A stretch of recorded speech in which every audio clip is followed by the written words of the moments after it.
Hi everyone, it's Anya here. I'm back with another video for Ophelia Talks, and today we are making these little samples for our colors of our wool. So these are two projects that I made the little samples for, mainly to see what color it is that I have to use in the pattern. So they say use color B or use this color or use Tirnalo or whatever. So yes, so you can refer back to those, and then you know which color it is, and you don't have to sort of try and find your ball of wool in your project bag, so you know which color to go for straight away. But also I think they're good if you keep them, and then if you do start sort of thinking, oh, I'm gonna design something myself, which colors go together. So can I put this together, can I put that together, would that go together, so you can put things together and just use these little samples as an example, as a sort of crocheted example, what it would look like as well. I've also used them to get used to the wool, because that makes a difference as well. If you've used it a little bit, for example, I'd never used scapias before, so it was good to make those, and that gave me a little bit of practice before I actually started my project. Now I am going to make another white one. It is not the same white as this. This is Scapias white, this is Stylecraft white. Okay, so let's get started. I have like I said, DK white Stylecraft, and then I'm using a number 3 to make it nice and tight, so that the it would be a good show up of the color. So here we have, the way I make my slip knot is I roll it around my fingers like that with the end on this side, then I bring the back one to the front, the back one to the front, and the back one you lift up, and you remove your fingers and you have a slip knot. Okay, so we insert our hook, and then I hold on to that little knot here with my nail. Okay, and then we are ready to get started, and we do 6 chains. 1, 2, 3, 4, 5, 6. Then we go back to that first chain and we go in it, pull up our loop, and pull that loop straight into our last hook that was on our last loop that was on our hook. Then we chain 1. Then we are going to do 12 single crochets into the circle. 1, 2, 3, 4, 5, 6, 7, 8, 9, 10, 11, and then maybe you need to just scoot it over a little bit to get that 12th one in. It doesn't really matter if you don't have 12. This is not, an exact thing for these samples, but it's nice if you make them all the same size. So there we go. So that's our little starting point here for our little samples there.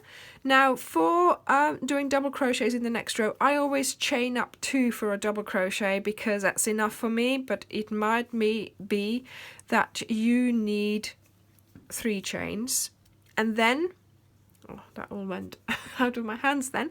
And then you do 2 double crochets in every stitch around. So you've chained up 3, and I always consider that as the last double crochet of the round. So we do the last one first, and then we do the first 2 in that first stitch there. So this one is in that last stitch, if you can see that, and then this one is in the first stitch. So those are that's number 1, 2, and that's sort of number 24 almost. Okay, so we go round all the way, doing 2 double crochets in each stitch. And I will see you at the end when I'm going to do my 23rd one.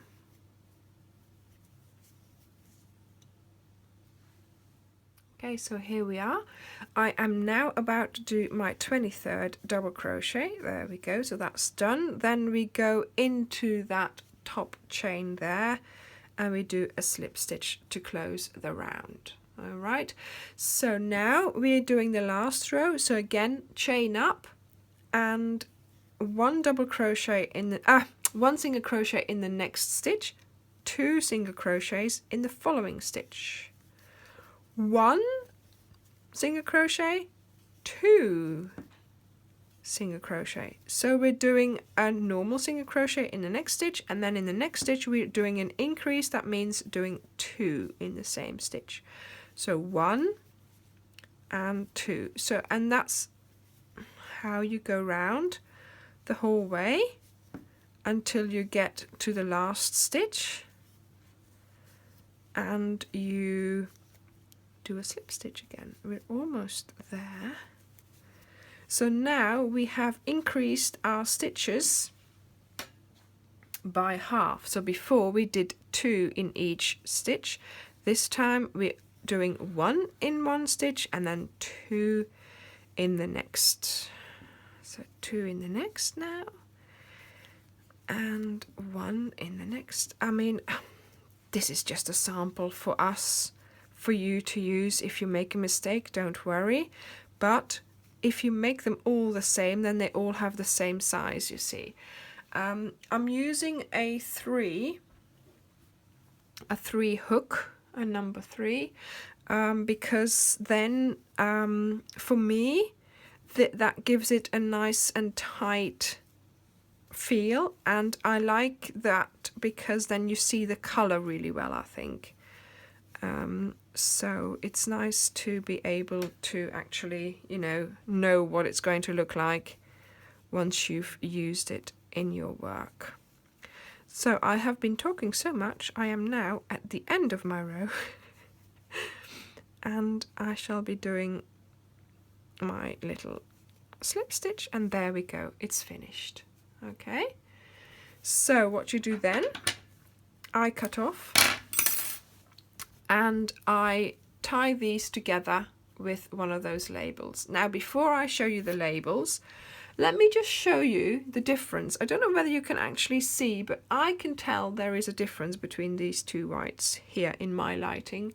Don't know whether it comes across on your screen and also obviously there is a difference in feel. This is Scapious and that's much softer than the Stylecraft, so that feels different as well. So again, it might be a consideration when you're choosing a new project.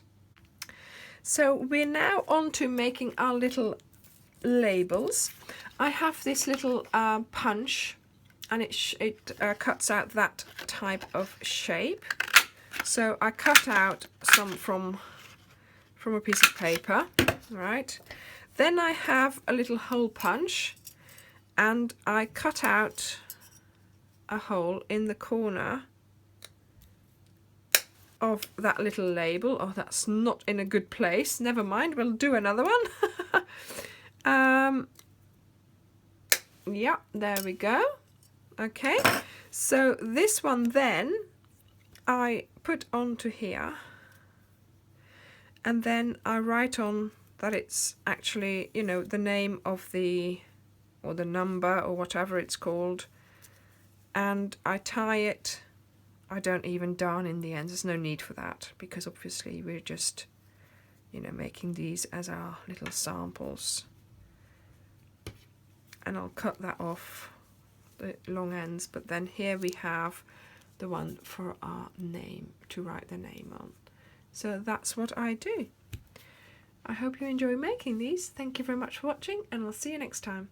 Bye!